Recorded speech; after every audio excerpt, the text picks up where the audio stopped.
Raymond at pa, so ano ang magiging kamada ngayon ng Senado, ha? Magiging tatlo na ang faksyon, Raymond. Siyempre, may grupo si Senate President Cheese. Ito na, andyan na ang Pinklawan. Dumadami na sila. At siyempre, ang mga grupong Duterte. Raymond Adpaas, please come in. Mayor, bago yan ay nais munang pasalamatan ni Senador Sherwin Gatchalian ang ating mga guro na nagsilbing Board of Election Inspectors itong katatapos na halalan.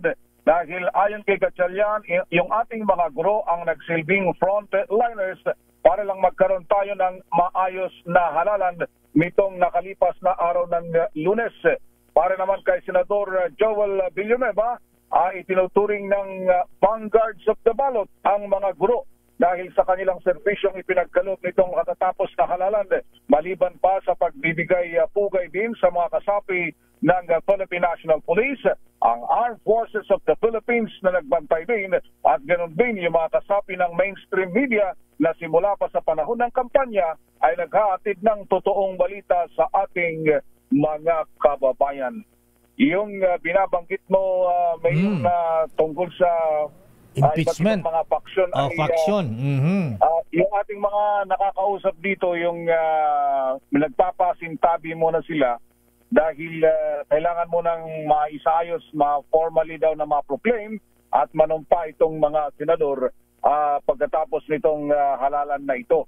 Dahil sa ngayon, Mayor, medyo kahit kami nag-uusap-usap dito, hindi rin namin, may mga grupo kasi o mga senador na hindi pa klaro kung kanino ang alignment nila. Kung sakasakali, kapag matuloy yung impeachment trial laban kay Vice President Sara Duterte. Mayor, siyempre, Raymond, gaya nitong bagong... Yes, Mayor. Ang alignment daw ay makikita sa bigayan ng mga committee chairmanship. Di ba? Pwede rin. Malaking bagay yan. Pwede rin yan.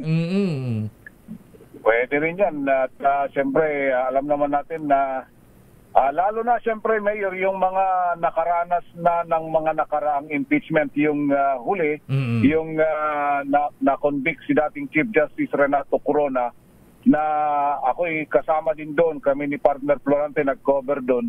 Ang akala namin, hindi siya makukonvict dahil bilang kami ng bilang. Oh, yan, tama. Nung natapos yung bilangan, mali kami, para kaming mga survey firm ngayong 2025 na puro laglag yung mga survey. Kasi bumahan ng PDAF eh.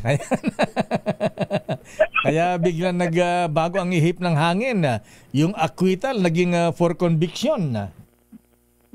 Yun na nga yung nangyari, di ba, matatandaan na dadalawa na lang yung natira doon sa acquittal, yung the late Senator Miriam Santiago at si ngayon ay Pangulong Bongbong Marcos. Yes, lahat ng mga kasamahan nila during that time na akala namin ay for acquittal, during the last vote, biglang naging conviction yung boto nila. So mahirap pa tansyahin, lalong-lalo na hindi pa nagsisimula at hindi pa nagsisimula manungkulan itong mga bagong saltang o bagong halal ng mga senador nitong 2025, Mayor. Pero regardless dyan sa bigay ng chairmanship o kaya gapangan dyan, Raymond, mukhang nadagdagan na yung for acquittal dahil pumasok na ang Bongo, Bato, Marcoleta at andyan pa ang magkapatid na Villar at Cayetano.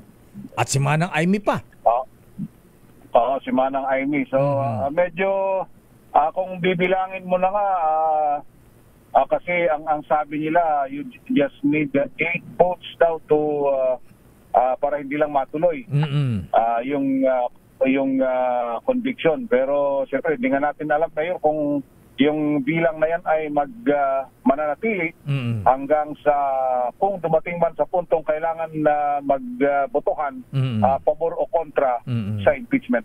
Ayan, sige, abangan natin yan, ha? Ayan. Pero previously, ayan, narinig na natin ang Senator JB, ha? At Senator Jinggoy. Una, Senator Jinggoy, dala na dyan. Si Senator JB, sabi niya, ayon impeachment kasi masyadong divisive sa ating mga kababayan. Ayan, siyempre, yung dalawa na. Yun na nga. Oo, yan na yung mga ganong klase ng mga statement.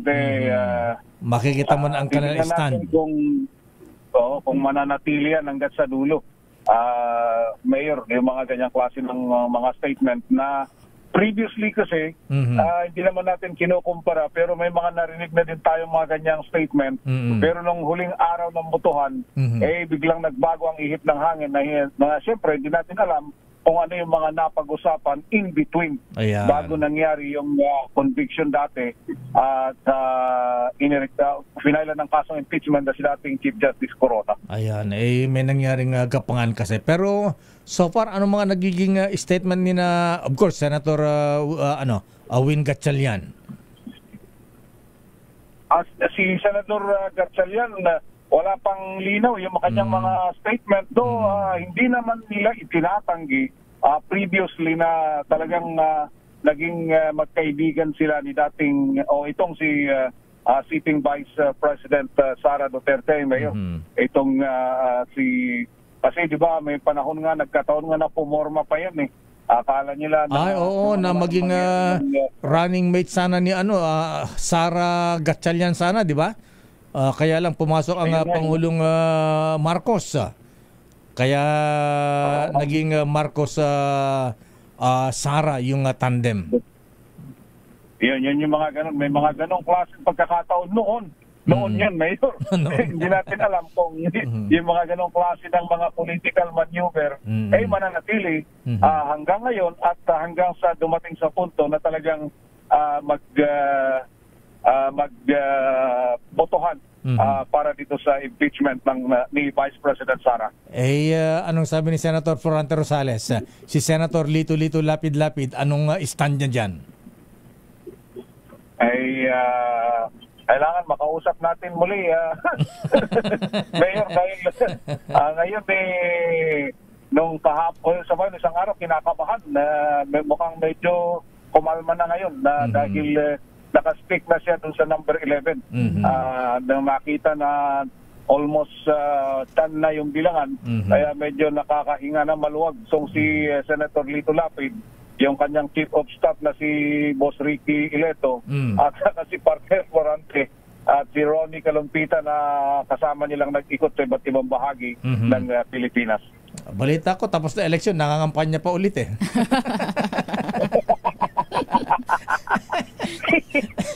Okay. Ayun na hindi pa nagpaparamdam sa ngayon, Mayor. Bumabawi pa na sa inantay lang yung proclamation na hindi nga natin check ngayon kung yung narinig natin sa Comelec ay mukhang Sabado. Ay ang gusto kasi nila mukhang yung 12 mayor diretso ng sabay-sabay na maipoproklama dahil hindi naman talaga na mapapago na yung numero dahil pumasok na yung mga galing sa iba't ibang mga kahit na-delay ay pumasok na rin yung mga numero sa iba't ibang mga lugar na ng ating bansa. Ayan. Okay, maraming salamat, Raymond.